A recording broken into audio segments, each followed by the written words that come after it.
Let's talk about graphs, how to draw them, how to interpret them.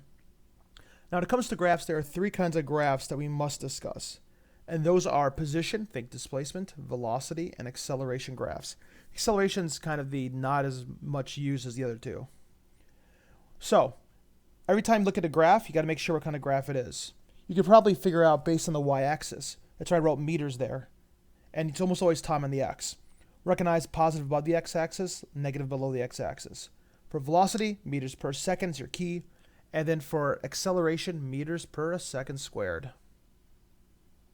Now, when it comes to graphs, there are only three things you can do with graphs, either mathematically or conceptually. The first of the three things you could do is just to read off a number or value directly. So the position graph, if you read it off, gets you position. The velocity graph, if you read it off, gets you velocity. The acceleration graph, if you read it off, gets you acceleration. The next thing you do is go between graphs is to take the slope or look at the slope. That changes the graph. And the other thing to change the graph is to find the area. And when I say find the area, I mean actually next to the x-axis. You'll see an example of this. So let's go into our first major graph, and that is position. Remember, when I say position, I'm talking about meters and displacement. So let's draw our position graph, or axes, with meters and seconds. Let's take a look at a general flat line across it. If you were to see this for a position graph, you would read it directly and notice that the position isn't changing, which means you're staying in place. Since there's no slope and it's flat, that means the slope is 0, and that means that there's no velocity here. There's no motion, because you're still staying in the same position the entire time. But for a constant velocity, we know from our dot diagrams that if you were to track yourself every second, the distance between seconds stays the same. So if we assign the numbers, like for example 3 minutes between dots or 3 meters between dots, we can graph that. The first second would go 3 meters, the next second would go another 3 meters, and another 3 and another 3. We connect the dots, we get that kind of linear relationship. So this means you're moving. Obviously, you're moving forward because you're going more positive. The slope is positive, and it's a constant slope, which means the velocity is positive and staying the same. It's a constant velocity, no acceleration. If it was sloped down, it'd be a negative velocity, no acceleration. Now, if you're accelerating, you know every second you gain more and more distance between seconds, more distance between dots. So if you were to try to graph this again, we would not get that linear or straight line approach. Instead, if you try plotting a little height, the next second a lot more height, and then even more height, you get that kind of curve function.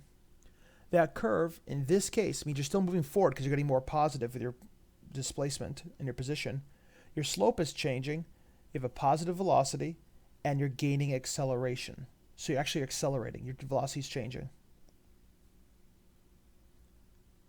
So let's kind of put together what we learned. For position graphs, which again are represented by just meters, flat lines mean no motion, no velocity. Linear or just straight graphs that have a slope that doesn't change means a constant velocity, so there's no acceleration. And finally, curved graphs mean that there is an acceleration, the velocity is changing. Let's take a look at velocity now. I'm sorry, I guess not yet. We're going to look at position one last time. You can see how position could also be like that. We said before, it's sloped down, it's a negative velocity. You could also have your curves going any which way. So we can interpret them. Now it's time to talk about velocity. When it comes to velocity, again, this is meters per second. Let's take a look at that flat line again. If we read it off directly, that would tell us that the velocity is a constant and not changing. But it's not 0, which means we're actually moving, because we're moving with some velocity. But the acceleration is 0. Now, if we have a line like that at 0, it means you're not moving because you have no velocity consistently. Now let's try another situation. That downward kind of slope, which was a negative velocity in a position graph, but now it's different. You can see a label. It starts with the positive velocity, it has 0 velocity, then negative velocity. So the velocity is changing. And since it's getting way more negative, that means the acceleration is negative. So now if we actually like look at numbers, you can actually find the displacement at any time by taking the area underneath the curve. So you can see there, that little shaded region is how far you went in 1 second going 10. Those other two sections you can see right there is the positive and negative displacement of your travel. From positive v to 0, you had a positive displacement. From 0 to negative v, a negative displacement. So with velocity, we could summarize it. A flat line is not velocity equals 0 anymore. It means acceleration is 0. Your velocity is constant. A linear graph means you're accelerating. And it can be positive or negative acceleration depending on which way it is, up or down. And the area is displacement. Now let's quickly talk about acceleration. Even though I spelled it wrong, but I corrected myself. Yeah, buddy. Meters per second squared. Because of the nature of the class, we're only going to deal with constant accelerations or flat lines. That's only. That flat line means you're accelerating. But if we look at the area underneath an acceleration time graph, that'll actually get us our change in velocity. So for acceleration, a flat line means that there is an acceleration, the velocity is changing. And the area represents velocity. So you can see the relationship here. So let's simplify it. Let's write down the three kind of graphs we have: position, velocity, and acceleration. And notice I wrote the units: meters, meters per second, which is meters per second squared. You divide by time, that's called taking the slope. So if you find the slope from position, you get velocity. You find the slope from velocity, gets you the acceleration. And to go backwards, if you find the area from velocity, it gets you position. If you find the area under acceleration, it gets you velocity. This is called calculus. And that is just taking the slope and areas to go between graphs. So with the three kind of graphs we have, we've got we have read it directly, that tells you the value. Then we have slope and we have areas. So let's take a look at this displacement graph, meters per second. We're going to figure out the velocity and acceleration graphs of this motion.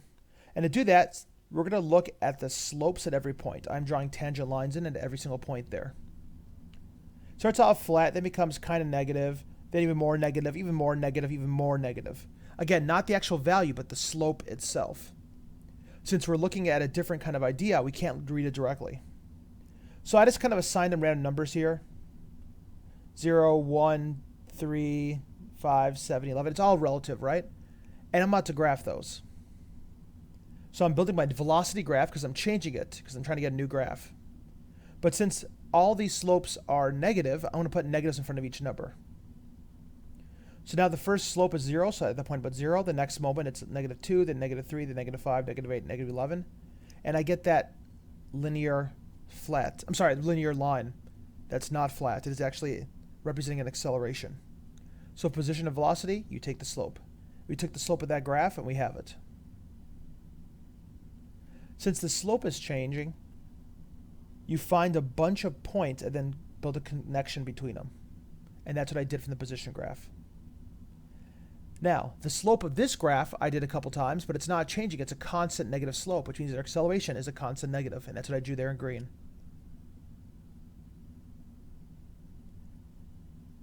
Let's look at the velocity graph. There we go. Let's say you're given that. There's time t, time 2t, starting at negative velocity, ending at positive velocity. If you had to figure out what displacement is, and also use words to describe the motion, well, we know that at the middle point at t, the velocity is 0. So it starts off at a very negative velocity, it goes to 0, then goes to positive velocity. From negative v to 0 is a positive acceleration. From 0 to positive v is a positive acceleration. I know it's positive acceleration because I'm getting less negative and then getting more positive. So if your velocity is negative, you're going backwards, but you're slowing down because eventually you hit 0. Then you start going the opposite way forward while speeding up. Those are the words. That's my negative displacement. That's my positive displacement. If you want to find the total value, you're going to use the area, which is the triangle, 1/2 base times height. Notice for the top one, the base is t, because